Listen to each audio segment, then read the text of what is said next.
आपके बीच में हूँ। अगर मेरी आवाज़ आ रही है थोड़ा हाथ हिला दिया करो थोड़ा।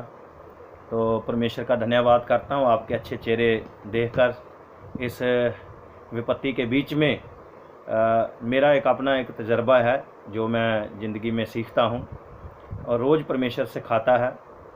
तो इन दिनों में विपत्ति से बचने का एक ही तरीका है कि परमेश्वर के वचन का अध्ययन करो और ज़्यादा से ज़्यादा परमेश्वर के चरणों में रहो, क्योंकि जब हम परमेश्वर के चरणों में रहते हैं, परमेश्वर के अधीन रहते हैं, तो परमेश्वर हमारी सुरक्षा करता है। प्रभु यीशु मसीह के नाम को सारी महिमा मिले। ये जो वचन हमने अफीसियों की किताब 1 से 4 तक हमने सीखे थे। पहली आयत में संत पौलुस जो है वो अफीसिया की कलीसिया के लोगों को संत जन बोलता है, पवित्र जन बोलता है। उसके बाद उनको परमेश्वर के अनुग्रह और यीशु मसीह के अनुग्रह शांति के बारे में परमेश्वर का दास बोलता है। और साथ ही जो आशय हैं, बरकतें हैं, जो वो परमेश्वर का वचन जो हम सीखते हैं वो आत्मिक बरकतों की बात करता है। तो उसमें मैंने आपको 2-3 बातें सिखाई थी कि अफीसियों की किताब के 2 पार्ट हैं। पहला जो है वो 1 से लेकर 3 अध्याय तक है। उसमें हमने सीखना है कि मसीह यीशु में आके, यानी कि मसीह ने हमारे अंदर क्या किया है। और 4 से 6 तक पढ़ेंगे तो उसका यह जो आगे कलीसिया के अंदर बाहर का जीवन कैसा है, यीशु मसीह ने आपके अंदर क्या किया है, ये 1 से 3 तक है। यीशु मसीह ने आपको जो दिया है उसको बाहर कैसे निकालना है, ये 4 से 6 अध्याय में बताया गया है। तो उसके बाद हमने उसके चौथे वचन में से सीखा था।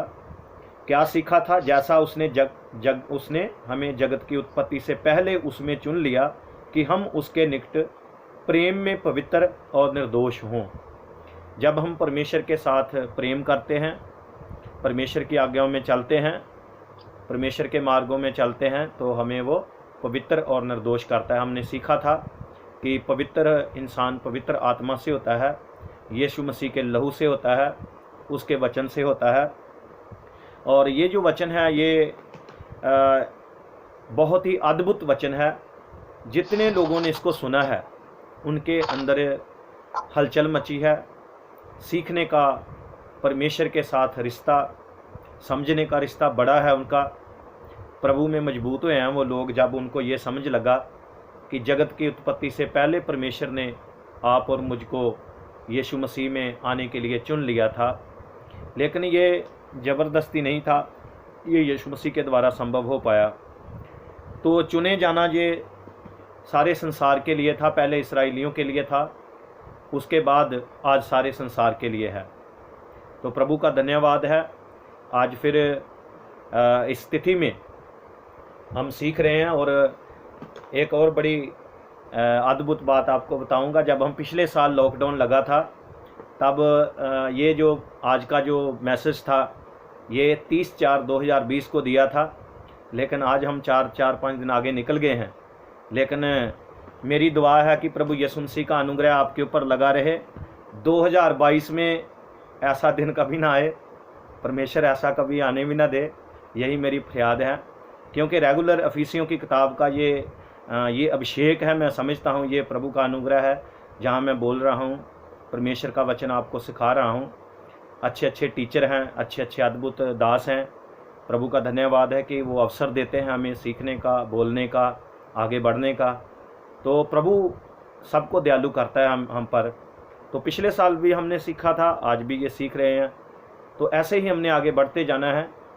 और उन दिनों में भी कलीसिया मजबूत हुई, इन दिनों में भी कलीसिया मजबूत होगी, आप भी मजबूत होंगे। और मेरा विश्वास है अगर प्रभु ने चाहा तो अगर अफीसियाँ के अंतिम चैप्टर तक हम पहुँच गए तो मेरा विश्वास है कि आप आत्मा के भाव में और बढ़ेंगे और आप कलीसिया को समझेंगे, अपने जीवन के बीच में दी गई आशीषों के लिए धन्यवादी बने रहेंगे। प्रभु के साथ आपका रिश्ता और मजबूत होगा। इसी के साथ हम आज की जो है अगले वचन से हम शुरू करेंगे। तो 5वां जो वचन है, अपनी बाइबल निकाल के उसका 5वां वचन पढ़े। तो 5वां वचन ऐसा कहता है, और अपनी इच्छा के भले अभिप्राय के अनुसार हमें अपने लिए पहले से ठहराया कि यीशु मसीह के द्वारा हम उसके लिपालक पुत्र हों। तो प्रभु का वचन कहता है उसकी भले अभिप्राय के अनुसार हमें पहले से ठहराया कि यीशु मसीह के द्वारा हम उसके लिपालक पुत्र हों। तो बाइबल जब हम दूसरी अलग अलग बाइबलों में पढ़ते हैं तो NLT बाइबल में ऐसा लिखा है, गॉड डिसाइडेड इन एडवांस, यानी कि पहले ही परमेश्वर ने ये एडवांस में क्या कर दिया था, advance to adopt us into his own family, यानी कि अपने परिवार में लाने के लिए, अपने परिवार में लाने के लिए। God decided in advance to adopt us into his own family by bringing us to the himself through Jesus Christ. प्रभु परमेश्वर अपने परिवार में लाने के लिए ये पहले से परमेश्वर ने प्लान बनाया था। वही प्लान आज हमारे जीवन में है। तो किंग जेम्स वर्जन में भी बहुत ज़बरदस्त अडॉप्शन के बारे में लिखा है, लिपालक पुत्र के बारे में लिखा है। तो आज हम सीखेंगे लिपालकपन होता क्या है। तो वचन में लिखा है कि जो हमने सीखा, यीशु मसीह के द्वारा हम उसके लिपालक पुत्र हों। अपना मुंह खोल के बोलें, यीशु मसीह के द्वारा उसके लिपालक पुत्र। तो परमेश्वर का धन्यवाद करता हूँ। आज इस वचन के द्वारा हम जब शिक्षा लेंगे तो बहुत सी बातें हम नए नियम से, पुराने नियम से सीखेंगे। तो वचन में परमेश्वर अपनी भली इच्छा, ये परमेश्वर के अंदर अच्छी इच्छा थी, सुंदर इच्छा थी। परमेश्वर के मन में जो था हमारे लिए बहुत ही बेस्ट था कि यीशु मसीह के द्वारा हमें लिपालक पुत्र होने का अधिकार मिले। इसका मतलब क्या है, अपने लिए परमेश्वर ने चुना है। परमेश्वर ने हमें अपने लिए अपने परिवार में लाया, अपनी फैमिली में जोड़ा है। आज हम जहाँ भी चर्च देखते हैं, कलीसिया है, कुछ लोग राजस्थान में बैठे हैं, कुछ लोग अपने घरों में इधर पंजाब में बैठे हैं, लेकिन हम सभी एक फैमिली में हैं। वो किसकी फैमिली है? प्रभु यीशु मसीह की। अब देख लो, हम जिन फैमिलियों में पैदा हुए हैं उनमें तो कभी एकता कम लोगों में देखते हैं हम, लेकिन इसमें हम एकता पूरी देखते हैं, क्योंकि इस परिवार को बनाने वाला परमेश्वर है और इसमें हमें प्रभु ने लाया है। अलग अलग भाषा का, अलग अलग चरित्र का, अलग अलग लोगों का रहन सहन है, अलग अलग खाना पीना है, लेकिन जब भी हम यीशु के सामने बैठते हैं तब हमें एक परिवार महसूस होता है। अभी मेरा विश्वास है, मैं जो आपको वचन बोलने जा रहा हूँ वो परमेश्वर ने मेरे मन में डाला है कि मैं बोलूँ। आप सब मुझे देख रहे हैं और मैं आपको देख रहा हूँ यूट्यूब पे द्वारा, लेकिन आप बड़े ध्यान से सुनिए, परमेश्वर भी आपको देख रहा है और उसका कैमरा हमारे तो कभी क्या बोलते हैं कि टावर इधर उधर हो जाते हैं, परमेश्वर के टावर कभी भी उनके बच्चों से कभी हटते नहीं हैं। उसकी रेंज पूरी आती है, पूरा देखता है वो आपको। तो इस वचन के द्वारा जब आप देखेंगे तो परमेश्वर अपने बच्चों को देख रहा है कि उसके सामने बैठे हुए हैं, एक ही पिता के सामने। तो यहाँ पर जो शब्द है, जो लिपालकपन, पहले से ठहराया शब्द जो है, उसके बीच में हम देखते हैं कि परमेश्वर की पसंद है। इसको एक शब्द यूनानी भाषा का शब्द है प्रूरोजो, प्रूरिजो, PROORIZO, प्रूरिजो। प्रूरिजो जो शब्द है ये पहले से ठहराया है, यानी कि परमेश्वर ने पहले से नियुक्त किया है। रोमियो की पत्री 8:29 में तो उसमें लिखा है, जिन्होंने पहले से जान लिया, पहचान लिया, उनको ठहराया परमेश्वर ने कि वो प्रभु यीशु मसीह के स्वरूप में आगे बढ़े, प्रभु यीशु मसीह के स्वरूप में ढलते। ये परमेश्वर ने पहले से ठहराया था। ये उस समय की भविष्यवाणी जो है, आज यीशु मसीह में जब हम उसमें आते हैं तो ये पूरी हो जाती है। प्लान पहले था लेकिन पूरा कब हुआ? जब हम यीशु मसीह में आए। तो ये परमेश्वर की पसंद है, ये मनुष्य की पसंद नहीं है, ये परमेश्वर की पसंद थी। ये सबसे पहले परमेश्वर ने तय किया, परंतु ये प्रत्येक व्यक्ति के ऊपर छोड़ दिया कि उसने इस फैमिली में आना है या नहीं आना। परमेश्वर ज़बरदस्ती किसी को नहीं लाता, परमेश्वर आपके ऊपर छोड़ देता है कि आपने उसकी फैमिली में आना है या नहीं आना। ये कैसे हो गया? जब आपने यीशु मसीह को ग्रहण कर लिया तो आप उसके लिपालक पुत्र हो गए। अब इनको हम और भी थोड़ा गहराई में सीखते जाएंगे। तो पौलुस मतलब प्रूरेजो शब्द का 5 बार इस्तेमाल करता है। पहले मतलब ये अनंत काल से पहले परमेश्वर ने ये प्लान बनाया था, तो ये परमेश्वर के लिए मतलब मन में था ये बात। लेकिन लिपालकपन के लिए यूनानी भाषा का एक शब्द है हुओथेसिया।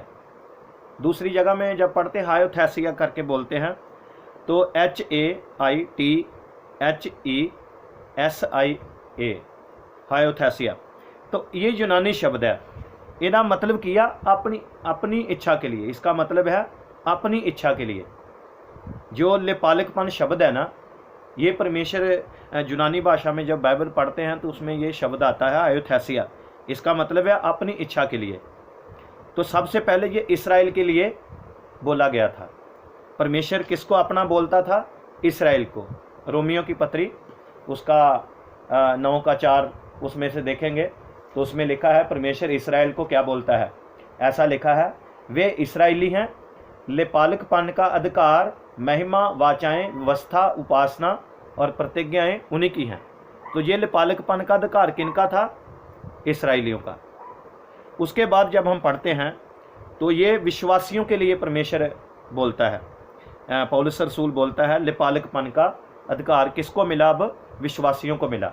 अगर आप लिख रहे हैं तो साथ में लिखते जाएं। रोमियो की किताब उसका 8 अध्याय उसका 15वां वचन। तो ऐसा लिखा है, क्योंकि तुमको दासत्व की आत्मा नहीं मिली कि भयभीत हों, परंतु लिपालकपन की आत्मा मिली है, जिससे हम अब्बा, हे पिता कहकर पुकारते हैं। तो पहला जो शब्द है वो परमेश्वर के लिए था, परमेश्वर की इच्छा के लिए था। और अब ये लिपालकपन किसके लिए है? विश्वासियों के लिए। तो कैसे विश्वासी परमेश्वर के पुत्र बने? आत्मा के द्वारा। आत्मा के द्वारा हर एक विश्वासी परमेश्वर का पुत्र है। बड़े ध्यान से सुनिए। क्योंकि तुमको दासत्व की आत्मा नहीं मिली, गुलामी की आत्मा नहीं है, मतलब लिपालकपन का आत्मा मिला है। यहाँ पर 15वें वचन में रोमिया उसका 8 अध्याय का 15वां वचन जो है, यहाँ पर हम सीखते हैं कि लिपालकपन का आत्मा ये विश्वासियों के लिए है। और गलातियाँ 4:5 में भी यही है। और फिर ये मसीह के आगमन के लिए है। लिपालकपन कौन किनके लिए बोला गया है? उसके 8 अध्याय उसके 23 वचन में ही। तो यहाँ पर ऐसा लिखा है, केवल वही नहीं पर हम भी, जिनके पास आत्मा का पहला फल है, आप ही अपने में कराहते हैं, लिपालक होने की अर्थात अपने देह के छुटकारे की बाट जोते हैं। ये लिपालकपन प्रकट होगा जब यीशु आएगा, तो पुत्र प्रकट किए जाएंगे। क्योंकि यहाँ पर लिखा है कि पृथ्वी जो है वो परमेश्वर के पुत्रों के प्रकट होने की बाट जो रही है। तो ये जो लिपालकपन है ये 3 लोगों के लिए हमने देखा है। पहला है परमेश्वर ने अपनी इच्छा से पहले ठहराया है। दूसरा विश्वासी, पहला इसराइलियों के लिए कि इसराइलियों को लिपालक पुत्र मानता है। अब आत्मा के द्वारा परमेश्वर विश्वासियों को अपने पुत्र मानता है। इससे जब हम दुआ करते हैं तब हमारे अंदर से एक आवाज़ आती है, हे पिता। अब हमें पिता कहने का अधिकार मिला है। और जब यीशु का दोबारा आगमन होगा तो उस वक्त सब जो पुत्र हैं वो प्रकट किए जाएंगे। वचन में लिखा है कि परमेश्वर का धन्यवाद हो जिसने हमें अपने पुत्र माना। अभी ये नहीं पता कि हम क्या कुछ होंगे। तो ये लिपालकपन का जो अधिकार है ये सदा के लिए परमेश्वर ने हमें दे दिया है। तो लिपालकपन होने का मतलब देह के छुटकारे की बाट जोना। तो इसको और भी थोड़ा देखेंगे। इसका मतलब है गोद लेना। अगर आप मुंह खोल के बोल सकते हैं तो बोलिए गोद लेना, है ना, गोद लेना। तो बाइबल में 3 जगह गोद लेने के बारे में बताया गया है। बाइबल में ज़्यादा इसके बारे में नहीं बताया गया, लेकिन 3 जगह पुराने नियम में बताया गया है। जब हम निर्गमन की किताब उसका 2 अध्याय 10वां वचन पढ़ते हैं तो क्या है, जो फिरौन की बेटी थी उसने मूसा को गोद लिया तो उसको पुत्र जैसा अधिकार दिया, उसको अथॉरिटी दी। पहले वो उसका बेटा नहीं था, वो तो एक दासी का बेटा था, लेकिन जो फिरौन की बेटी थी उसने मूसा को गोद में लिया। उसके बाद हम जब देखते हैं पहला राजा उसका 11 का 20 वचन पढ़ते हैं तो जो हदद था वो एदोमी हदद था, जो सुलेमान से डरकर वो वहाँ से भाग गया। जब उसको पता लगा कि मतलब दाऊद के समय दाऊद मर गया है, तो वो वापस आया, तो वो फ़िरौन के पास रहा। तो फ़िरौन ने क्या किया, अपनी बेटी, अपनी साली का जो रिश्ता था, तहपनेस उसका नाम है, तो उसके साथ उसने मतलब कि कर दिया था। तो उसका बेटा जो वो भी अडॉप्ट किया गया, उसका नाम था गनूबत भी अडॉप्ट किया गया। उसके बाद हम जब सीखते हैं तो एस्तर जो थी, उसका एस्तर की 2 का 7 और 15, तो उसमें जब हम पढ़ते हैं तो पहले उसका नाम हदस्सा था, तो उसको भी अडॉप्ट किया गया, उसको भी गोद लिया गया, अपनी बेटी की तरह पाला गया, उसको भी अधिकार दिया गया। तो ये गोद लेना मतलब कि इसको हम सीखेंगे और भी थोड़ा सा गहराई से सीख लेंगे, कुछ बातें मैं आपके लिए बोलूँगा। तो ये जो पुत्र के स्थान पर खड़ा करना, गोद लेने का मतलब है, लिपालकपन का मतलब है पुत्र के स्थान पर खड़ा करना। जो हमने शब्द सीखा था ना, हायोथैसिया, उसका मतलब यही है, पुत्र के स्थान पर खड़े करना। तो इसका अर्थ ये नहीं है कि किसी अनाथ जहाँ किसी मनपसंद व्यक्ति को वहाँ खड़े करना। ये तो दुनिया में अडॉप्ट करते हैं, दुनिया में गोद लेते हैं, समझ गए ना। ये वो अडॉप्ट नहीं है, वो संसारिक तरीका है। तो आप बड़े ध्यान से सुनिए।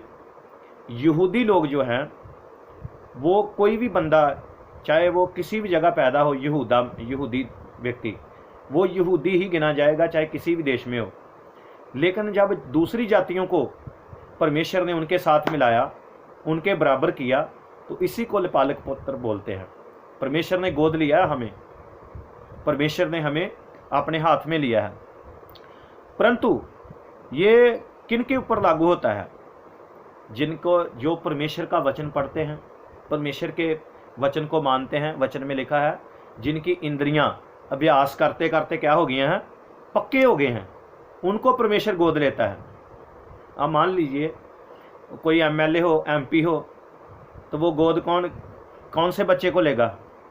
खेतों में भेड़े चराने वाले को थोड़ा लेगा, वो तो तगड़े बंदे को लेगा ना, अपने लिए सोचेगा।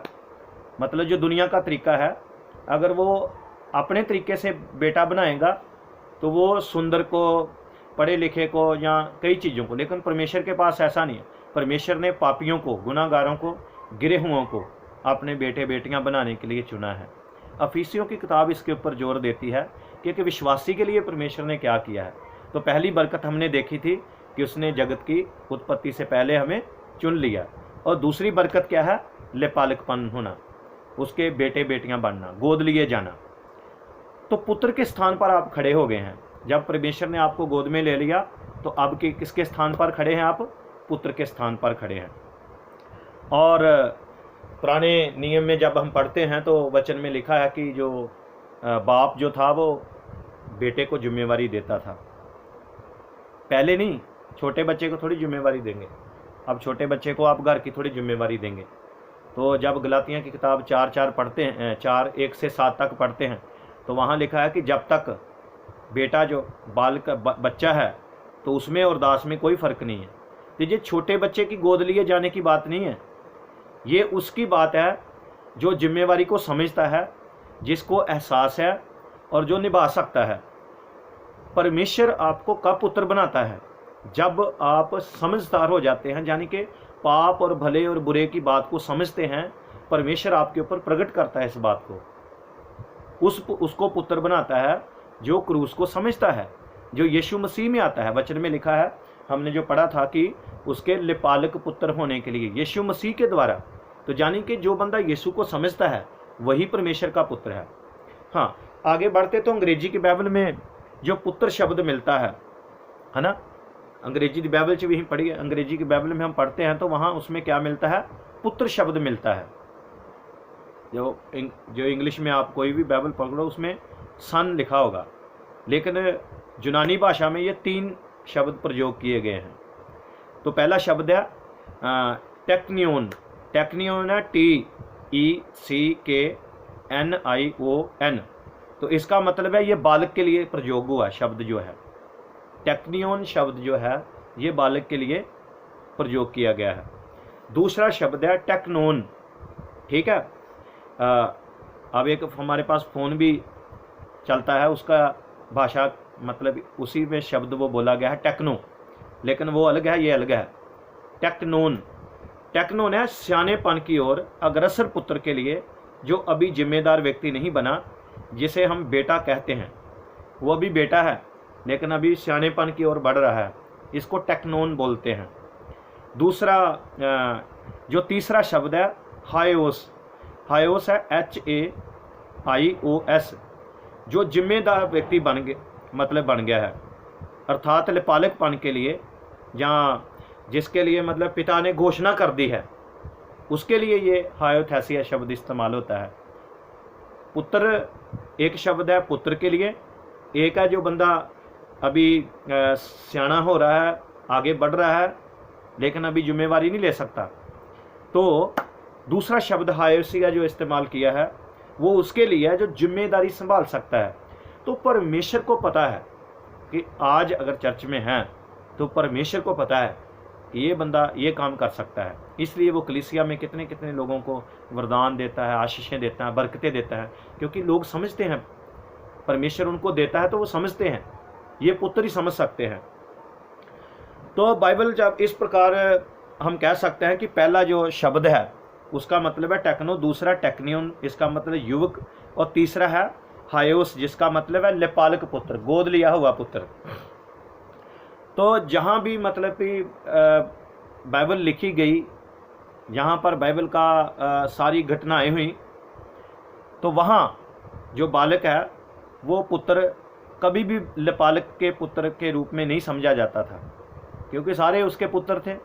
इसराइल को परमेश्वर अपना बेटा ही कहता था, पुत्र की तरह मानता था। लेकिन आगे जब पढ़ते हैं तो परमेश्वर ने हमें कैसे अपने पुत्र बनाया। गलातियाँ 4:12 की 1 से मतलब 2 पढ़ते हैं कि वारस जब तक बालक है उसमें और दास में कुछ भेद नहीं है, तो लेकिन जब तक वो ठहराए हुए रक्षकों के अधीन रहता है तो बढ़ के जानी कि फिर वो गोद में उसको अधिकार दिया जाता है, सॉरी गोद नहीं, अधिकार दिया जाता है। तो परमेश्वर ने भी क्या है, जब मसीह में हम आए, मसीह की उस अनुग्रह में बढ़ते गए, परमेश्वर के वचन में हम सीखते गए, तो यही है आगे बढ़ने वाला लिपालक पुत्र, यानी कि समझदार पुत्र, जो समझता है, क्रूस की बातों को समझता है, वचन की बातों को समझता है, वो लिपालक है बेटा। बड़े ध्यान से सुनिए। तो ये कैसे हो गया? यूहन्ना 1:12 में जब हम वचन पढ़ते हैं, कहता है जितनों ने उसको ग्रहण किया उसने उनको परमेश्वर के पुत्र होने का अधिकार दिया। अब देखिए ये जो शब्द है, तो आप कैसे पुत्र बने? जब आपने यीशु को ग्रहण किया, जब आपने प्रभु यीशु को ग्रहण किया तो आप परमेश्वर के क्या बन गए? पुत्र बन गए। आपने यीशु मसीह के ऊपर विश्वास किया, आप परमेश्वर के पुत्र बन गए। तो आपको एक चीज़ मिली, क्या मिल गया? आपको अधिकार मिल गया। किस बात का अधिकार? वचन में लिखा परमेश्वर की संतान होने का अधिकार। जो गोद लिए गए हैं उनको परमेश्वर ने क्या है? अपनी संतान होने का अधिकार दे दिया है। किसके द्वारा? यीशु मसीह के द्वारा, अर्थात जिन्होंने उसके नाम पर विश्वास किया। जब आपने यीशु मसीह के ऊपर विश्वास किया तो आप किसकी संतान बन गए? परमेश्वर की। तो ये अधिकार जो है, यूनानी भाषा में इस शब्द का जो अर्थ है, इसको बोल दें एक्सोजिया। एक्सोजिया शब्द है EXOUSIA, यूनानी भाषा से लिया गया। इसका जो अर्थ है स्वीकृति, यानी कि परमेश्वर की ओर से क्या है? ग्रांट कर दिया, परमेश्वर की ओर से ये इसको मैं कैसे बोलूँ? सौभाग्य, यानी कि परमेश्वर की ओर से आपको स्वीकार कर लिया गया। परमेश्वर ने प्रमाणित कर दिया है कि ये मेरा बेटा है ना।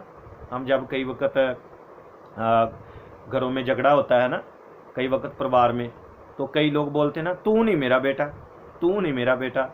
लेकिन वो क्या बोलते हैं? इनकार करते हैं अपने बच्चों का। लेकिन बाइबल क्या बोलती है? बाइबल बोलती तू मेरा बेटा है, यानी कि प्रभु ने क्या कर दिया? स्वीकार किया आपको पुत्र होने का अधिकार दे दिया। जब आपने यीशु के ऊपर विश्वास किया, अब आप किसके बच्चे हैं? परमेश्वर के। बोलिए परमेश्वर के बच्चे हैं हम। तो मेरे प्रियो, जब ये जो वचन है इसको बड़े ध्यान से सुनना कि जब ये जो शब्द इस्तेमाल किया गया है कि परमेश्वर ने स्वीकार कर लिया, यानी कि परमेश्वर ने प्रमाणित कर दिया आपको उसने क्या बोला कि इजाज़त दे दी है।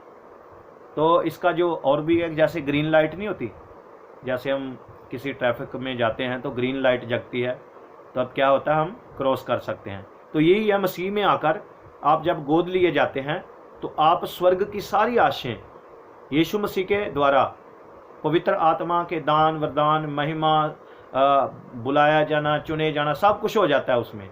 यानी कि परमेश्वर इसके ऊपर मोहर लगाता है कि जो पुत्र के ऊपर विश्वास करता है अनंत जीवन उसका है। तो यीशु मसीह के ग्रहण किए बिना, यीशु मसीह को अपनाए बिना हम आगे नहीं जा सकते। लेपालक पुत्र जो है ये एक कानूनी प्रक्रिया थी। तो बाइबल में कानूनी प्रक्रिया के बारे में हम सीखेंगे थोड़ा सा, लेकिन जब हम इसको परमेश्वर के वचन को सीख रहे हैं तो आप दुआ करें कि कोई भी इससे रहत ना हो, क्योंकि जब इब्रानियाँ 4 पढ़ते हैं तो वचन में लिखा है कि तुम्हारे बीच में कोई ऐसा ना हो, है ना। 4 का 1 जब पढ़ते हैं, कोई ऐसा नहीं होना चाहिए जो इससे रहत हो, लेपालकपन से रहत नहीं होना चाहिए।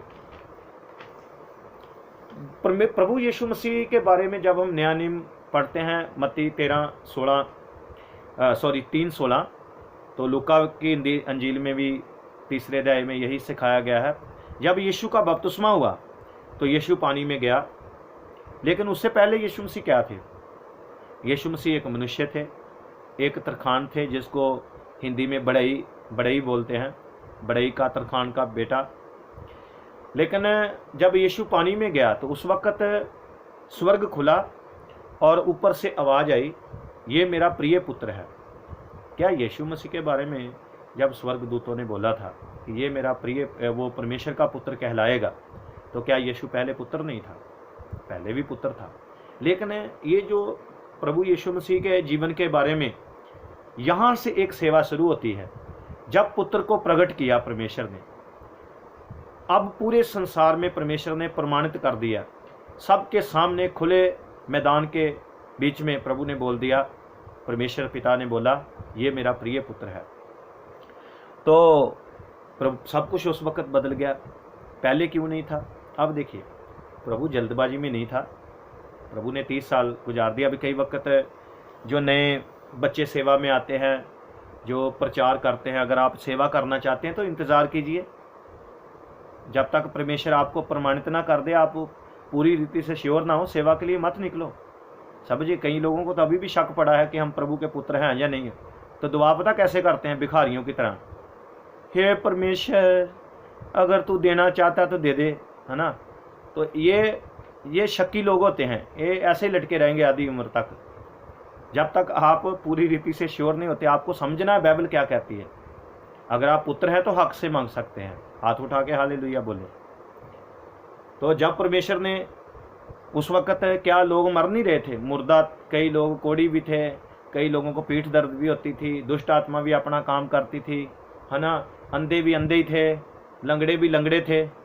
लेकिन जब यीशु मसीह ने वो सारा अधिकार प्राप्त किया, स्वर्ग से परमेश्वर की सामर्थ्य पर पवित्र आत्मा उतरा, तब क्या होगा? पुत्र प्रकट हो गया।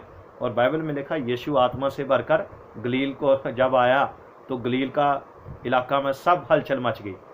मेरे प्रियो, जब परमेश्वर आपको पुत्र तब की भाषा जो यहाँ आपको बोल रहा हूँ, जब ये समझ आ जाएगी ना जो परमेश्वर ने कहा है, आपके जीवन में परिवर्तन आएंगे। यही बात सिखाने के लिए बाइबल स्टडी इसलिए की जाती है कि हम बाइबल की गहरी बातों को सीखें। तो उसके लिए स्वर्ग खुल गया। खुला कि नहीं? कितने लोगों को पता कि स्वर्ग खुल गया? हाथ उठा दो, बस इतना ही काफ़ी है ना। तो जब आप यीशु मसीह के पास आ गए तो आपके लिए भी स्वर्ग खुला है। तो स्वर्ग से बरकतें मांग सकते हैं। वचन में लिखा है स्वर्ग खुल गया। तो पहले क्या स्वर्ग बंद था? अब सीखने वाली बात है, कितनी बार स्वर्ग खुला, है ना। आकाश के झरोखे खोल के कहता मैं आशीष दूंगा।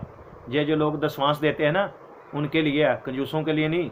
उनके लिए लिखा गया है। हाँ, आप ध्यान से सुनिए, कई लोग खुश हो रहे हैं, खुश होना चाहिए। कहता मैं आकाश को खोल के तुम्हें क्या दूंगा? आशीष दूंगा। यीशु मसीह ने नथानिएल को क्या कहा था? स्वर्ग को खुला हुआ और स्वर्गदूतों को परमेश्वर के पुत्र पर आते जाते देखोगे। ये किनको दिखाई दिया? किनके ऊपर प्रभु ने स्वर्ग खोला? परमेश्वर स्वर्ग खोलता है और अब खुला ही रहेगा। यीशु मसीह के ऊपर स्वर्ग खुल गया। जब प्रभु ने आपको गोद लिया, जब आप परमेश्वर के बच्चे बन गए, जब आप परमेश्वर के साथ आपका रिश्ता जुड़ गया, आप उसके गोद लिए गए हैं, तो आपके लिए क्या है? स्वर्ग खुल गया है। अपना हाथ उठा के बोले हालेलुया। तो यीशु मसीह के ऊपर स्वर्ग खुल गया और यीशु मसीह ने फिर सबको बता दिया कि अब मैं जो भी करता हूँ पिता के नाम से करता हूँ। उसके बाद यीशु मसीह ने सारे अधिकार इस्तेमाल किए।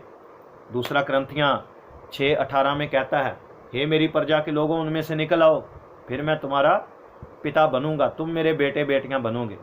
मेरे प्रियो, जब आप प्रभु यीशु के पास आए तो परमेश्वर ने आपको अपने पुत्र गिन लिया। अब जैसा यीशु है वैसा यहाँ जितने भी लोग हैं, विश्वासी लोग बैठे हैं, दास लोग बैठे हैं, सभी जन मिलकर एक ही परमेश्वर की संतान है, एक ही प्रभु यीशु मसीह के बेटे बेटियां हैं। और रोमिया 9:8 में जब हम पढ़ते हैं तो ऐसा लिखा है, शरीर की संतान परमेश्वर की संतान नहीं, परंतु प्रतिज्ञा की संतान वंश गिने जाते हैं। जो प्रतिज्ञा है ये परमेश्वर का वायदा है। जो प्रतिज्ञा के लोग हैं, तो प्रतिज्ञा के लोग कौन हैं? क्या इस्राएली हैं? जहाँ सारी दुनिया है। तो परमेश्वर ने सारे संसार को, जो अब्राहम का वंश है, उसके लिए बोला है गलातियाँ 3 अध्याय में 9वें वचन में, यदि तुम मसीह के हो तो अब्राहम के वंश के हो और प्रतिज्ञा के अनुसार वारस हो। यदि तुम मसीह के हो, मतलब यहाँ पर लेपालक पुत्र का अधिकार किसके द्वारा मिला? यीशु मसीह के द्वारा। तो जब आप मसीह के हो, गलातियाँ 3:9, तो फिर किसके? अब प्रतिज्ञा के अनुसार आप वारस हैं, आप सारी बरकतों के वारस हैं। बड़े ध्यान से सुनिए। तो विश्वास के द्वारा क्या है? आप परमेश्वर की संतान बनते हैं, गलातियाँ 3:7। तो जो विश्वास करने वाले वे ही अब्राहम के वंश हैं। लेपालक पुत्र का जो गोद किसको लिया? जो अब्राहम की तरह विश्वास करते हैं।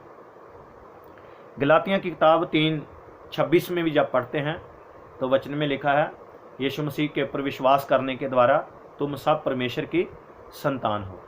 यीशु मसीह के ऊपर विश्वास करने के द्वारा तुम सब परमेश्वर की क्या हो? संतान हो। तो ऐसे जब हम इसका अध्ययन करते जाएंगे और आगे बढ़ते जाएंगे, तो रोमिया 8:29 वचन भी मैं आपके सामने पढ़ूंगा। तो ऐसा लिखा है, क्योंकि जिन्हें उसने पहले से जान लिया उन्हें पहले से ठहराया भी कि उसके पुत्र के स्वरूप में हो, ताकि वे बहुत भाइयों में पहलौठा ठहरे। उसके पुत्र के स्वरूप में, यानी कि परमेश्वर ने पहले ही ये कर दिया था कि जब आप यीशु मसीह में आए तो आप उसके स्वरूप में ढलते जाएं। जैसे परमेश्वर ने यीशु मसीह को अपनी महिमा के लिए इस्तेमाल किया, वैसे ही आज सारे सेवकों को, विश्वासियों को प्रभु इस्तेमाल करता है। बड़े ध्यान से सुनिए। तो जिन्हें पहले से परमेश्वर ने ठहरा दिया, ये परमेश्वर का इच्छा थी, परमेश्वर की मर्जी से सब कुछ हुआ। परमेश्वर ने सब कुछ प्लान पहले बनाया हुआ था कि सब लोग उसके पुत्र के स्वरूप में डलें। तो अब हम क्या कर रहे हैं? आगे जब हम इफिसियाँ 4:12-16 पढ़ेंगे तो कहता है, जब तक हम परमेश्वर के पुत्र की पहचान में एक ना हो जाएं। परमेश्वर ने तो कहा कि तू परमेश्वर के रूप में बन जा, लेकिन आपको सीखना पड़ेगा, है ना। तो उसके स्वरूप में कैसे डलते जाएंगे? अंश करके, धीरे धीरे करके आप उस अधिकार को समझने लगेंगे। तो प्रभु यीशु, मतलब ये अधिकार सारी जातियों को देता है। रोमिया 9:24 में एक वचन ऐसा लिखा है, हम पर जिन्हें उसने केवल यहूदियों में से वरना अन्य जातियों में बुलाया। तो होशे की किताब 2:23 में भी लिखा है कि जो मेरी प्रजा नहीं थी उनको मैं अपनी प्रजा कहूँगा। तो प्रभु उस पूरे संसार से लोगों को गोद ले रहा है ना। परमेश्वर पूरे संसार से एक चर्च बना रहा है, पूरे वर्ल्ड से प्रभु एक अपना चर्च बना रहा है। मैं प्रभु का धन्यवाद करता हूँ कि आपको मैं प्रचार कर रहा हूँ और प्रभु यीशु मसीह मुझे इस्तेमाल कर रहा है इतनी अद्भुत बातें बोलने के लिए। और परमेश्वर आपके जीवन में कार्य करे कि आप इसको और गहराई में समझें, आप उसके पास और भी उसकी आशीषों को मतलब प्राप्त करें। तो वचन में यह पौलुस कहता है कि हम पर जिन्हें उसने ना केवल यहूदियों में से वरना अन्य जातियों में से भी बुलाया। तो अन्य जातियों के लिए प्रचारक बना पौलुस। ये भेद आपको तीसरे में बताऊंगा मैं, 3 अध्याय में। लेकिन इसमें हम सीख रहे हैं कि क्या है ये परमेश्वर पूरे वर्ल्ड को गोद ले रहा है, पूरे वर्ल्ड के लोगों को परमेश्वर अडॉप्ट कर रहा है। पहले उसने इसराइल को किया, विश्वासियों क्या, पूरे संसार हर एक जाति से परमेश्वर क्या कर रहा है, अपने लिए लोगों को क्या कर रहा है, गोद ले रहा है। तो आगे जब पढ़ेंगे यूहन्ना 11:52, तो परमेश्वर तितर बितर किए हुए लोगों को क्या कर रहा है, इकट्ठा कर रहा है आत्मा के द्वारा, पुत्र बनने के द्वारा, है ना। तो जब हम उसका 8:16 पढ़ते रोमिया, तो उसमें ऐसा एक वचन लिखा है, आप ध्यान से सुनिए। आत्मा आप ही हमारी आत्मा के साथ गवाही देता है कि हम परमेश्वर की संतान है। तो उसके 15वें वचन में हमने पढ़ा था कि लिपालक पुत्र की आत्मा, और 16वें में हमने पढ़ा आत्मा आप ही, आत्मा हमारी आत्मा के साथ मिलकर गवाही देता है कि हम परमेश्वर की संतान है। तो ये आवाज़ कहाँ से आनी चाहिए, आपके अंदर से आनी चाहिए। अगर आप यीशु मसीह को समझते हैं तो आपके अंदर से आवाज़ आनी चाहिए कि मैं किसकी संतान हूँ, परमेश्वर की। बोलिए मैं परमेश्वर की संतान हूँ।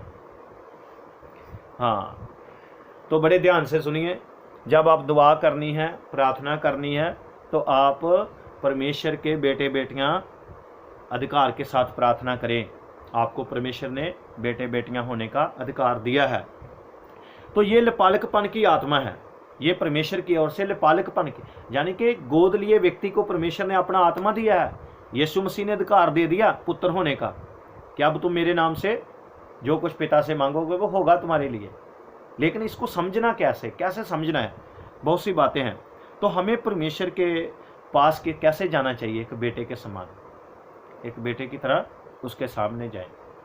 परमेश्वर ने अभी जितने भी बैठे ना, बोलो मैं परमेश्वर की बेटा हूँ, बेटी हूँ। जो बेटी है वो बेटी बोले, जो बेटा है वो बेटा बोले, है ना। तो बड़े ध्यान से सुनना, मैं बहुत सी बातें आपको, टाइम बहुत कम होता है, लेकिन इसमें सिखाने का जो अवसर प्रभु ने मुझे दिया है।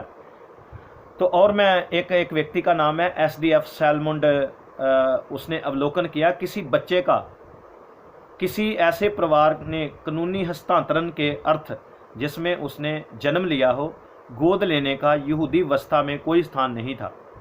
तो जब आप थोड़ा इतिहास पढ़ेंगे, हिस्ट्री ऑफ इंडिया, तो आपको हिस्ट्री ऑफ इंडिया में आपको एक बात मिलेगी 1825 में, वो है लेफ्स की नीति। जो लेफ्स की नीति थी, आप रानी झांसी के बारे में आपको पता होगा, तो जो उसकी हिस्ट्री जानते हैं, तो उसके पास पुत्र नहीं था।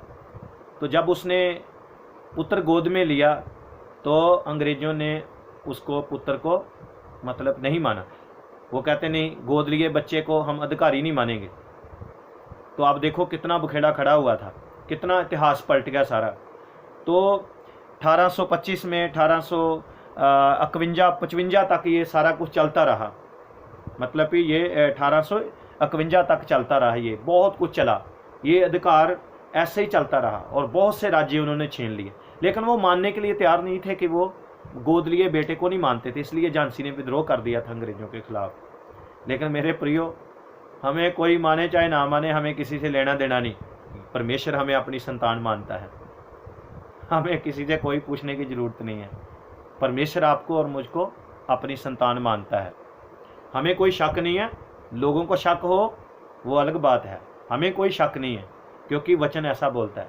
अफीसियों की किताब के ऊपर जब ये भेद खुला होगा कि परमेश्वर ने हमें गोद ले लिया है, क्योंकि वो अन्य जाति थे, पहले वो डायना को मानते थे, अर्थमस की देवी को मानते थे, और अब देखिए कि वो क्या बोलते हैं कि वहाँ झाड़ा फूकी करने वाले थे, जादूगरी थी, कितने कितने तंत्र मंत्र थे, और यहाँ तक कि उनको पवित्र आत्मा के बारे में कोई पता भी नहीं था। लेकिन क्या हो गया, जब उनको पवित्र आत्मा का अभिषेक मिला, जब उन्होंने ये समझा होगा, तब उनका मन कितना आनंदित होगा। तो ये जो गोद लिया जाना है, इसके बारे में और भी सीखेंगे। जो पुत्र ना हो उसको पुत्र की तरह मानना, जैसे दास मालिक की संपत्ति का अधिकारी नहीं होता, जैसे दास है जो मालिक की संपत्ति का अधिकारी नहीं होता, लेकिन जब उसको गोद लिया जाता है तब वो सब चीज़ों का अधिकारी हो जाता है। तो वचन गलातियाँ 4 उसका 4 से 7 तक पढ़ते हैं। तो व्यवस्था के अधीन जो लोग मर रहे थे, उनको प्रभु यीशु ने मोल लेकर उनको छुड़ाकर और लिपालिक होने के पद तक पहुंचा दिया। यीशु ने जितने भी व्यवस्था के अधीन लोग थे उनको लेपालिक पुत्र होने के पद तक पहुंचा दिया। तो गोद लेने का जो अर्थ है गुलामी से छुटकारा, जो पाप की गुलामी थे, बंधन थे, उससे प्रभु ने क्या कर दिया, छुड़ा लिया। तो इसके लिए एक शब्द है एक्सागोराजो, EXAGORAZO, जिसका अर्थ है गुलामी की मंडी में से खरीदना। तो पौलुस क्या इसको बोलता है कि हम सब लोग पाप के हाथों में बिके हुए थे। जब 7वें अध्याय में बोलता है रोमियो किताब में कि मैं तो पाप के हाथ में बिका हुआ था, गुलामों की मंडी से प्रभु ने हमें खरीदा है। परमेश्वर ने जहाँ पर जितने भी लोग बैठे ना, हमारा कोई खरीदार नहीं था, कोई हमें लेने वाला नहीं था, सब ने ठुकराया, लेकिन गुलामों की मंडी में से प्रभु ने हमें अपने लिए चुना है। आप प्रभु को कभी भी मतलब कि धन्यवाद में कमी नहीं छोड़ना, और ज़्यादा करना है, जितना हो सके प्रभु को धन्यवाद करें। आपको ये वचन सीखना है एक्सागोराजो, जिसका अर्थ है गुलामों की मंडी में से खरीदना। तो हम पाप के दास्तन में थे, उसके लिए प्रभु ने कीमत चुकाई। यीशु मसीह ने कहा था यूहन्ना 8:34 में, जो पाप करता वो पाप का गुलाम है। तो जब तक पुत्र तुम्हें स्वतंत्र ना करे, तुम स्वतंत्र नहीं हो सकते। तो प्रभु यीशु ने कीमत चुका दी है। कहता क्या तुम नहीं जानते कि तुम परमेश्वर का मंदिर हो और तुम्हारी देह अपनी नहीं है, ये यीशु मसीह के लहू के द्वारा खरीदी गई है। इसलिए क्या करना है, अपने शरीर से प्रभु की क्या करनी है, महिमा करनी है। परमेश्वर के पुत्र हैं आप, लेपालिक पुत्र, गोद लिए गए। रोमियो की पत्री में जब प्रभु का दास बोलता है 6, 7 और 17 और 18 में, तो उसको भी हम देखेंगे। पहला पतरस 1 का 18-19। तो यहाँ ये सारी बातें कि पाप के गुलाम थे, अब धर्म के दास बन गए हैं, परमेश्वर के पुत्र बन गए हैं। तो अब हमें भयभीत नहीं होना। प्रभु का वचन कहता है कि अब तुम्हें किसी बात से डरने की कोई ज़रूरत नहीं है, क्योंकि तुम्हें डर का आत्मा नहीं दिया, लेपालिकपन का आत्मा दिया है। रोमियो 8:15 में पढ़ा था। तो गोद लेने के बाद परमेश्वर ने ये एक प्रोसीजन हमारे जीवन में रखा है, लगातार परमेश्वर के पुत्र के स्वरूप में बढ़ते जाना। 8:23 में कि लेपालिक होने को मतलब देह के छुटकारे की बाट जोते रहना है। ये जो बॉडी है इसके लिए बात की गई है। तो गोद लेना सिखाता है, ये हमें पक्का याद करवाता है कि एक दिन हम पापी थे। ये भी याद रखो कि ये गोद ले जाने का ये हमें याद भी करवाता है कि हम एक दिन क्या थे, पापी थे। लेकिन परमेश्वर ने क्या किया, पाप की गुलामी से हमें क्या कर दिया, आज़ाद कर दिया। पाप की मंडी में से, जो पाप की मंडी में हम घूम फिर रहे थे, उसमें से परमेश्वर ने हमें अपने लिए खरीद लिया। और रोमिया 7:14 में लिखा है, परंतु मैं शरीर और पाप के हाथ में बिका हुआ था। तो उसकी 6:1 से 4 तक पढ़ते हैं, हम पाप के लिए उसके साथ मर गए। जब हमने बपतिस्मा लिया तो हम पाप की तरफ से एक बार मर गए हैं। तो अब हम उस मालिक के हो गए हैं, परमेश्वर के हो गए हैं। तो धार्मिकता के दास बन गए हैं। 6, 7, 17, 18 और उसकी 8 से 16 तक एक वचन आप अपनी बाइबल में से निकालें। रोमियो की किताब उसका 8 अध्याय उसका 16वां और 17वां वचन। अब देखिए, ये आपके लिए बहुत आशीषमयी वचन है, ये बरकत वाला वचन है। अभी हमारे पास कम से कम तो 17 मिनट हैं, तो 17 मिनट में हम इसका अध्ययन जल्दी इसको देखेंगे। 8 अध्याय का 16 और 17 वचन। आत्मा आप ही हमारी आत्मा के साथ गवाही देता है कि हम परमेश्वर की संतान हैं। यदि संतान है तो वारस भी, और परमेश्वर के वारस और मसीह के संगी वारस। जब हम उसके साथ दुख उठाएं तो उसके साथ महिमा भी पाएंगे। मसीह के साथ सहभागिता होगी। जब परमेश्वर ने आपको गोद लिया, परमेश्वर ने आपको अपने पास बुलाया, आप उसके बेटे बने, तो आप क्या बन गए हैं, प्रभु यीशु मसीह के संगी वारस। अब अपना हाथ उठाइए और ये बोलिए कि मैं मसीह के साथ संगी वारस हूँ। हाँ, तो परमेश्वर का धन्यवाद हो इस अच्छे वचन के लिए। ये संगी वारस, इसके बारे में हम और भी आगे जब पढ़ते जाएंगे तो इसके बारे में बोलूँगा। आप इस वचन को भी जरा अपनी कॉपी में लाइन लगा के अंडरलाइन करना। परमेश्वर के वारस, मसीह के संगी वारस। और 3 अध्याय के 14 और 15 वचन में भी लिखेंगे, हमें वे नाम मिला, परमेश्वर ने सारी बरकतें यीशु मसीह में हमें दे दी है परमेश्वर ने। यीशु मसीह के साथ हम भागीदार हो गए हैं, उसके नाम को प्राप्त करने के द्वारा हम परमेश्वर के बेटे बेटियां बन गए हैं। तो वो वचन में ये सारी बातें जब हम सीखते हैं तो ये लपालक पुत्र का बहुत सी बातें परमेश्वर के वचन में पढ़ने की अभी वक्त नहीं है, लेकिन कुछ बातें मैं और भी आपको बताऊंगा। गोद लेने का दोहरा अर्थ था, एक तो वर्तमान है और एक भविष्य में है। परमेश्वर ने वचन में लिखा है, जो हमने पढ़ा था, कि अपनी भली अभिप्राय से हमें यीशु मसीह के द्वारा लपालक पुत्र होने का परमेश्वर ने अधिकार दिया है। तो परमेश्वर ने पहले से ठहराया है, यानी कि वो परमेश्वर के मन में था, लेकिन किसके लिए था? वर्तमान समय के लिए। आज हम परमेश्वर के पुत्र हैं, लेकिन ये बॉडी जो है इसके लिए नहीं, बल्कि देह के छुटकारे के बाद भी हम परमेश्वर के पुत्र बने रहेंगे।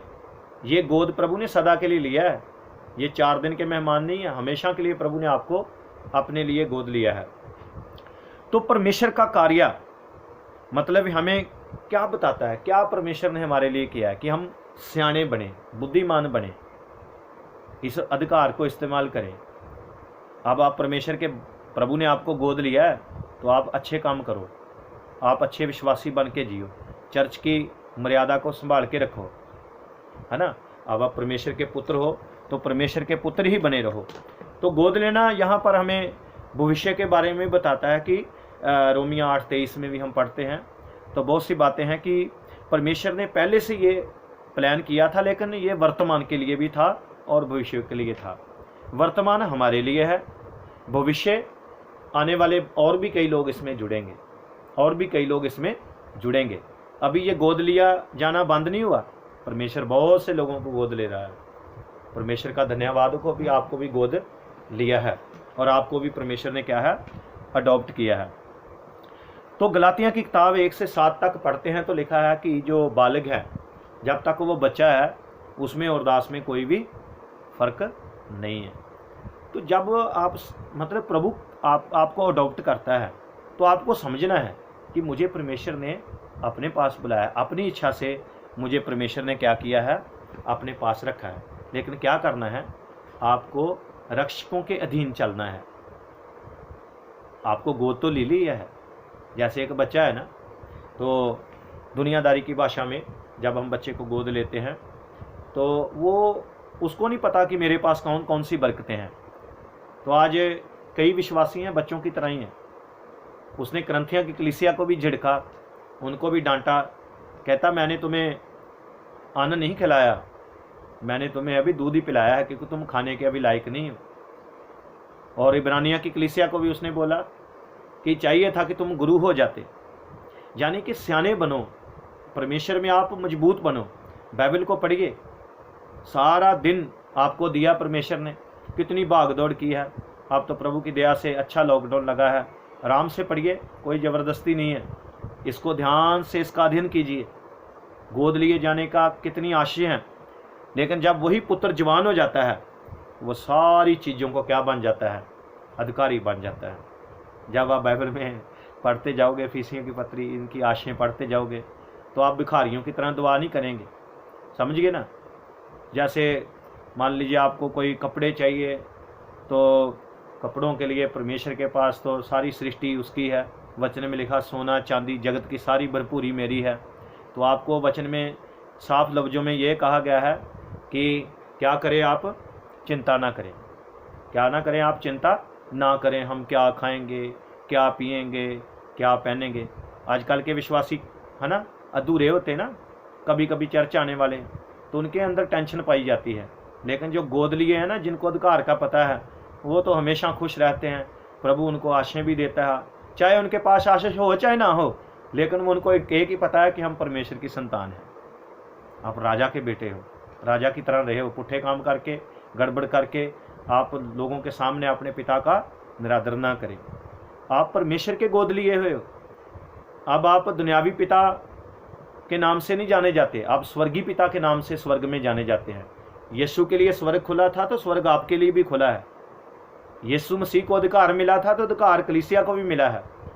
3 अध्याय में पढ़ेंगे तो 10 वचन में कहता अब कलीसिया के द्वारा वो अपना ज्ञान बोलता है। यीशु मसीह आज घर घर नहीं जाता, आप जाते हैं, आपके लिए स्वर्ग खुला है और परमेश्वर का पूरा स्वर्ग आपके साथ है। आप जब बपतिस्मा लिया तो उसी दिन प्रभु ने सारी आपका राशन कार्ड बना दिया ना, जैसे एटीएम कार्ड बन जाता है, लै भाई जो मजे लै भाई विश्वासी, है ना, पास्टर मजे लै, है ना, कई वक्त बोलते नहीं है। पास्टर जी जब आपने दुआ की ना उसी वक्त सारा काम हो गया था। तो पास्टर के पास कोई स्पेशल कोई चीज़ नहीं थी, बस एक चीज़ थी कि पास्टर को पता है कि यीशु मसीह के नाम में हमें पिता ने अधिकार दिया है उसकी संतान होने का, तो हम तो इसी अधिकार से प्रार्थना करते हैं। वैसे कोई एक्स्ट्रा ऑर्डिनरी व्यक्ति नहीं है, आप सब लोग संत लोग हो। तो जब ये आप अधिकार समझ जाओगे तो फिर आपको दुआ में कोई परेशानी नहीं होगी। ये गोद लिए जाने का यही अर्थ है। तो रोमिया 8 उसका 22 वचन है, हम ये अधिकार पहले ही पा चुके हैं। ये अधिकार हम पहले ही पा चुके हैं, देख नहीं सकते। मैं पढ़ता हूं वचन 22 वचन, तो बड़े ध्यान से सुनिए इसका 22 वचन। क्योंकि हम जानते हैं कि सारी सृष्टि अब तक मिलकर कराती है, पीड़ाओं में तड़पती है। केवल वही नहीं पर हम भी जिनके पास आत्मा का पहला फल है, आप ही अपने में कराते हैं, लेपालिक होने की, अपने देह के छुटकारे की बाट जोते हैं। प्रभु ने हमें आज अधिकार दे दिया है, पहले से ठहरा दिया है। तो निर्गमन की किताब में 6:6 में कहा था, प्रभु ने इस्राएल को कहा, तुम्हें मिस्र के बोझों से मैं निकालूंगा, उनके दास्तव से निकालूंगा। और 15:13 में, अपनी करुणा से तूने अपनी छुड़ाई हुई प्रजा की अगुवाई की, और अपने बल से तूने अपने पवित्र निवास स्थान को ले चला। तो व्यवस्था विवरण 7-8 में, और इसलिए छुड़ाया कि तुमसे प्रेम रखता है। प्रभु ने आपको गोद इसलिए लिया कि आपसे प्रेम करता है। ये संसारिक रीति नहीं है, आपको परमेश्वर ने भले बुरे की पहचान करवाई है। इस संसार में आपने जब घूमे, सियाने हो गए, आपको पाप का एहसास हुआ, तब आप गोद लिए गए। तो आप कैसे परमेश्वर के सामने गोद में लिए गए? जब आपने यीशु को ग्रहण किया। यीशु मसीह के द्वारा आप सदा के लिए परमेश्वर के पुत्र हैं। इसलिए अपने को पुत्र के तरह मतलब ही समझे। परमेश्वर के प्रेम, जो परमेश्वर अनुग्रह और दया से भरा है, परमेश्वर फजल से भरा है, उसने आपको पवित्र आत्मा दिया है, इसलिए उसने हमें पाप से आज़ाद किया है। तो पहले हम बिके हुए थे, अब परमेश्वर ने हमें खरीद लिया। तो हम फिर वहीं आप उसी वचन में आ जाएंगे। ये आज समाप्त नहीं होगा, अगले हफ्ते इसके बारे में और सीखेंगे। इफिसियों की पत्री उसका 1 अध्याय का 5वां वचन, अपनी इच्छा के भले अभिप्राय के अनुसार हमें अपने लिए पहले से ठहराया। अपने लिए, बोलो अपने लिए। परमेश्वर ने किसके लिए आपको चुना है? अपने लिए। अब आप देखो, आज विश्वासी किसके लिए जी रहे हैं, आपको सीखना है। और मैं परमेश्वर का धन्यवाद करता हूं कि मैं परमेश्वर की सेवा रात दिन करूं, यही मेरी दुआ है। मेरा जीना और मेरा मरना मसीह है। तभी पौलुस कहता है, जीना मेरे लिए मसीह और मरना लाभ है। यहाँ पर लिखा है कि परमेश्वर ने हमें अपने लिए पहले से ठहराया है। परमेश्वर का फैसला था। आज आप चर्च में बैठे हो, आप प्रचार सुन रहे हो, तो परमेश्वर ने प्लान बनाया कि आप परमेश्वर के बने रहो।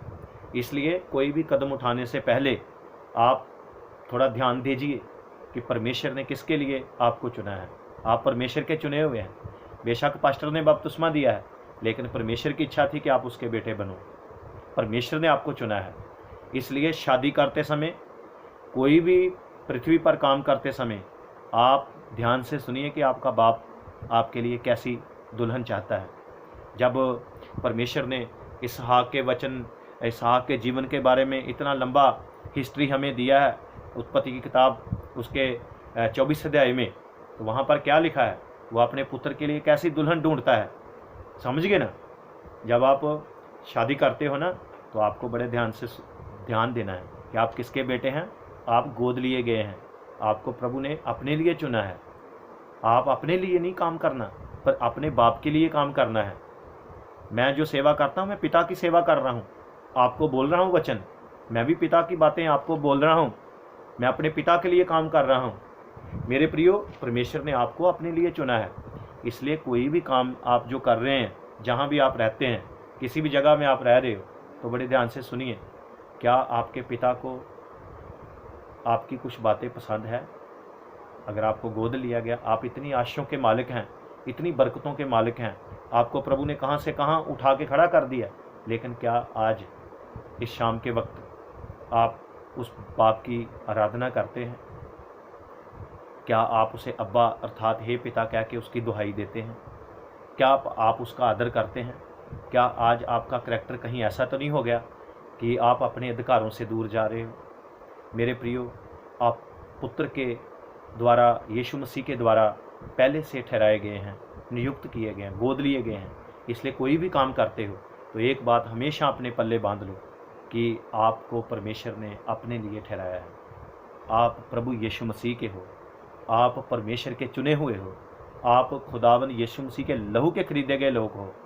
आपको परमेश्वर ने अपने लिए चुना है। अगर परमेश्वर ने आपको अपने लिए चुना है तो आपका काम क्या है? नंबर 1, आपको परमेश्वर की आराधना करनी है। नंबर 2, आपको प्रभु यीशु का प्रचार करना है। नंबर 3, आपको प्रभु की गवाही देनी है। नंबर 4, आपको कलीसिया में मजबूत बनना है। आपको सेवकों के अधीन रहना है। जिसने आपको गोद लिया है उसने पूरी कीमत चुका के आपको गोद लिया है। और मेरे प्रियो, सारी आशीषों के मालिक आप हैं, सारी बरकतों के मालिक। तो उड़ाऊ पुत्र जब वापस आया था तो फिर उसके बाप ने क्या कहा था? बड़े बेटे को, बेटा सब कुछ तेरा है, लेकिन ये जो मेरा पुत्र था ना बिगड़ा हुआ, ये मर गया था, अब जीवित हो गया है। मेरे प्रियो, अगर आपने उस अधिकार को तोड़ दिया है, उसने एक बार कहा था मैं तेरा बेटा बनने के लायक नहीं हूँ, तो फिर उसके बाप ने कहा नहीं, तू आज भी मेरा बेटा है, आज भी मैं तुझे प्यार करता हूँ। उसको अच्छे वस्त्र दिए, उसको पहनाया, उसको कपड़े दिए, जुत्ती और जो जूते पहनाते हैं वो भी दिया। और क्या हुआ? फिर से वही रंग आ गया। मेरे प्रियो, जब यीशु यरदन की नदी से बाहर आया, स्वर्ग उसके लिए खुल गया। प्रभु यीशु मसीह का स्वर्ग आपके लिए भी खुल गया है। आप प्रभु के बेटे बेटियां हैं, इसलिए रोना धोना बंद करो, आशीषों के लिए तैयार हो जाओ। पवित्र आत्मा आपको भरे, आपके घर को, आपके परिवार को, आपके जीवन को। आप गोद लिए गए बच्चे हैं, अधिकार के साथ प्रार्थना करें। इस विपत्ति के बीच में भी वो पिता की दृष्टि आपके ऊपर लगी है। वो अब्बा पिता तुम्हें कभी नहीं छोड़ेगा। उसका वचन है, ना मैं तुम्हें छोड़ूंगा, ना मैं कभी तुम्हें त्यागूंगा।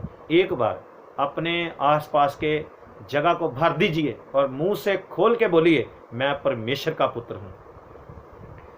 हालेलुया। तो प्रभु यीशु मसीह इस वचन के द्वारा आपको आशीष दे। अगले हफ्ते थोड़ा आधा हिस्सा रह गया है, अगले हफ्ते थोड़ा और सीखेंगे। मेरे प्रियो, परमेश्वर ने आपको गोद लिया है। पाप के हाथ में बिके हुए हर एक व्यक्ति को प्रभु ने गोद लिया है। आप चुने हुए लोग हैं और आपके चेहरों के ऊपर उसका जलाल चमकता रहे।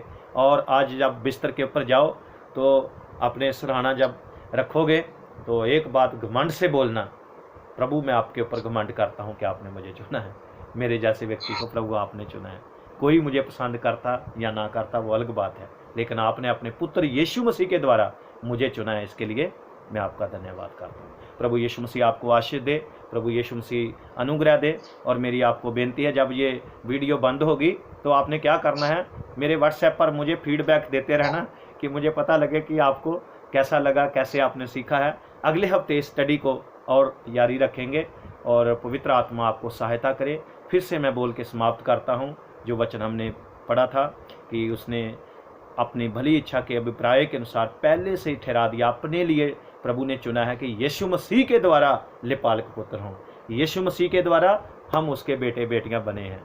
यीशु मसीह के द्वारा हम उसके अधिकार को प्राप्त करते हैं। जितनों ने उसको ग्रहण किया उसने उनको परमेश्वर के पुत्र होने का अधिकार दे दिया। फिर से अपना मुंह खोल के बोलिए, मैं परमेश्वर की बेटी हूँ, परमेश्वर का बेटा हूँ। प्रभु आप सबको आशीष दे, सबको जय मसीह की। Thank you, God bless you, thank you. Okay Prabhu